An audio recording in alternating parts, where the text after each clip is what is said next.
कोई हंसने की बात है? तो और नहीं तो क्या करूं मैं, क्या कहूं तुमसे बताओ। अब लोग जो कहते हैं उन्हें कहने दो। कृष्ण के जीवन में तुम्हारा क्या महत्व है तुम भली भांति जानते हो। क्यों? कैसे?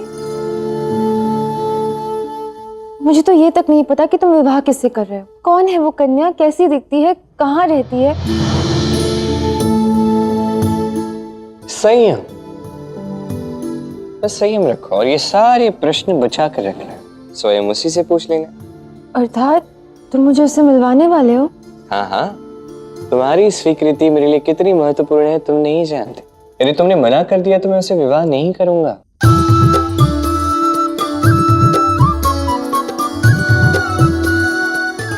क्या हुआ, विश्वास नहीं हो रहा?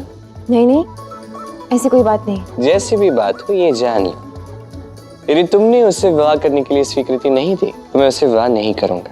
यदि तुमने उसमें कोई भी कमी निकाली, सच्ची हो या झूठी, तुम्हारे निर्णय का मैं साथ सदैव दूंगा। भला मैं क्यों झूठी कमी निकालूंगी? मुझे क्या पता। कृष्ण, मैं क्यों चाहूंगी कि तुम्हारा विवाह ना हो? तो तुम उससे मिलोगी, स्वीकृति दोगी? यदि तुम चाहते हो तो अवश्य मिलूंगी। मैं चाहती हूँ कि तुम्हारा विवाह संसार की सबसे सुंदर कन्या से हो। इसका निर्णय तुम उससे मिलने के पश्चात ही ले लेना। कल प्रातः यमुना तट पर। ठीक है, मैं आ जाऊंगी। और हाँ, अच्छे से सज सवर के आना। वो क्या है ना, मैं जिससे तुम्हें मिलवाने वाला हूं ना, वो संसार की सबसे सुंदर कन्या है।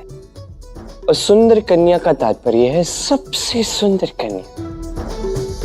तो मैं नहीं चाहता कि उसे देखकर ग्लानि हो या तो उसे देख के तुम्हारा रूप जो है वो फीका पड़ जाए।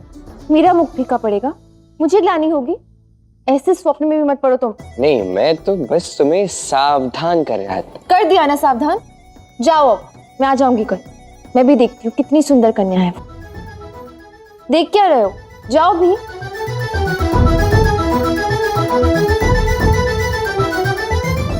क्या थे? एक बात कहूं?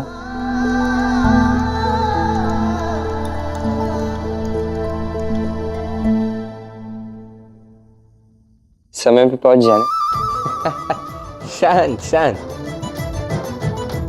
आता हूं कल प्रातः।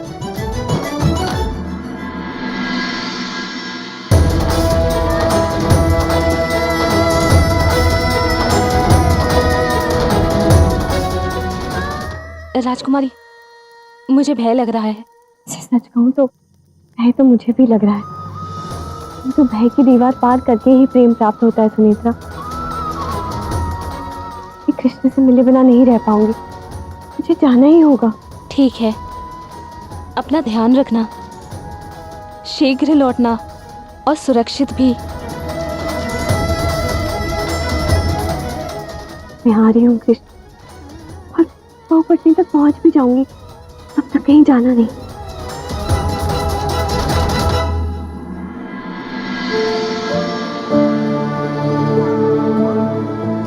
राधे राधे, राधे राधे।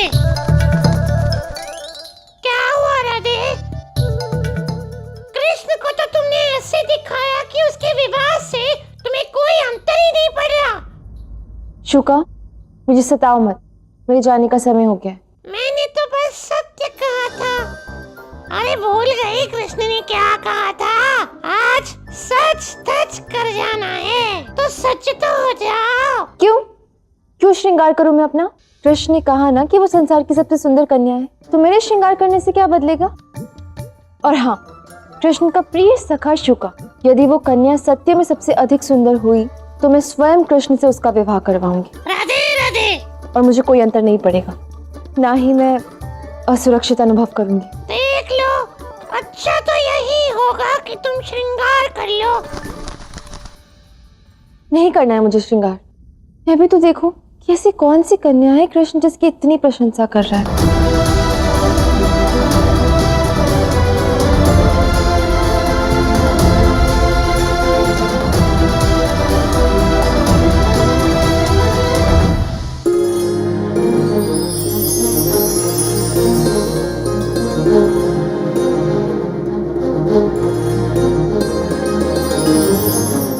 क्या कर रहे हो कान्हा?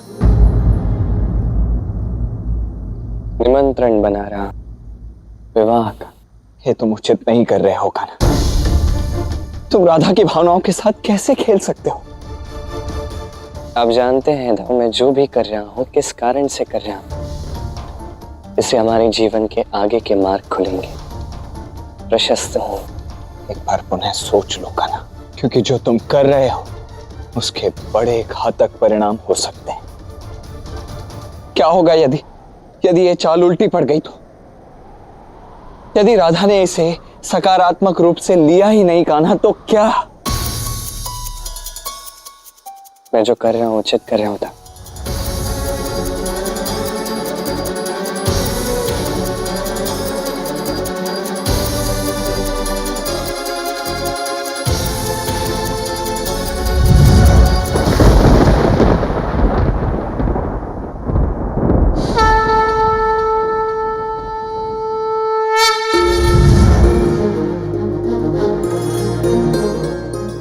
ये क्या है महादेव? और क्या होगा गौरी, मेरे आराध्य का संदेश। पुत्र गणेश, तनिक पढ़ो तो क्या है।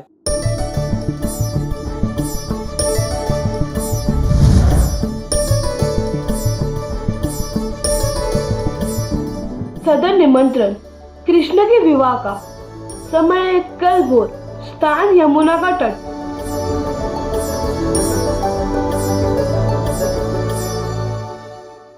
परंतु पिताश्री, इसमें मेरी कन्या का नाम नहीं लिखा। आप स्वयं देख लीजिए।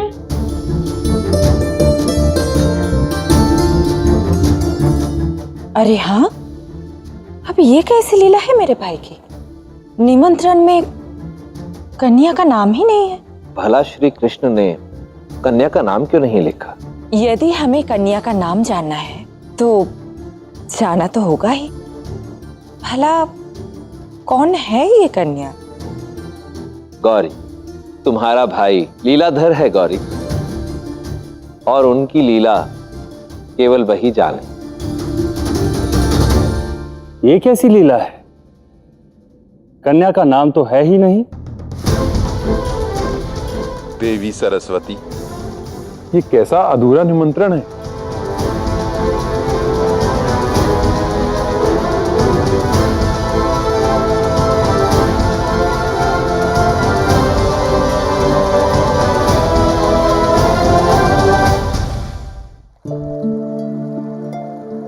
अरे ये क्या रहा था? मैंने तुमसे कहा था ना सज धज के आना, ग्लानि हो जाएगी। संसार की सबसे सुंदर कन्या है वो।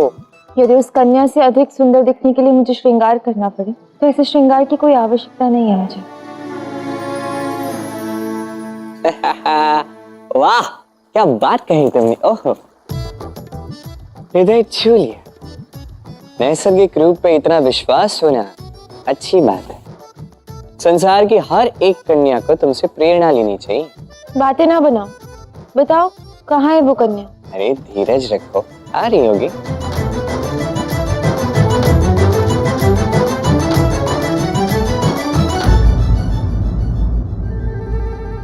अब क्या सांझ तक प्रतीक्षा करनी होगी उस कन्या की? देखो मेरे पास भी इतना अधिक समय नहीं है, शीघ्र बताओ। ये कैसी बात कह दी तुमने राधा, तुमने तो हृदय तोड़ दिया। अरे तुम्हारी कृष्ण का विवाह होने वाला है। तुम्हारा कृष्ण, तुम्हारा सखा, तुम्हारा प्रेम कृष्ण, जो व्यक्ति तुम्हारे जीवन का सबसे महत्वपूर्ण व्यक्ति है, उसके जीवन का कोई सबसे महत्वपूर्ण अंग बनने वाली है। और तुम हो के कह रही हो इसके लिए तुम्हारे पास समय नहीं है। धीरज रखो राधा, आ रही होगी।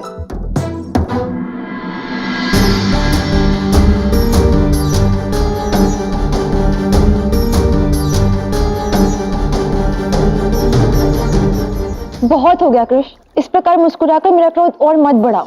वो उसे न जाने किसकी प्रतीक्षा में बिठा रखा है। बताओ ना, कौन है वो कन्या? जानती हो किसकी प्रतीक्षा हो रही है? प्रतीक्षा है कि सूर्य उसके चरम तक पहुंच जाए। प्रतीक्षा है कि चंद्रमा उदित हो जाए, ताकि सूर्य के तेज में तुम उसके रूप का विश्लेषण कर सको, चंद्रमा की शीतलता में तुम उसके गुण परख सको। तो ऐसे में आकलन अच्छे से होना चाहिए। तो ठीक से देखो, परखो, समझो, जानो, फिर निर्णय लो। तुम्हारा जो भी निर्णय होगा मैं तो तुम्हारा साथ दूंगा ही। या तो तुम्हारी मत्ती मारी गई है या तो तुम मुझे मूर्ख बना रहे हो। चंद्रमा और सूर्य दोनों के प्रकाश में एक साथ भला मैं उसे कैसे देख पाऊंगी? कैसे संभव है ये? संभव है ही है। किंतु कितना समय और? सब समझ में आएगा।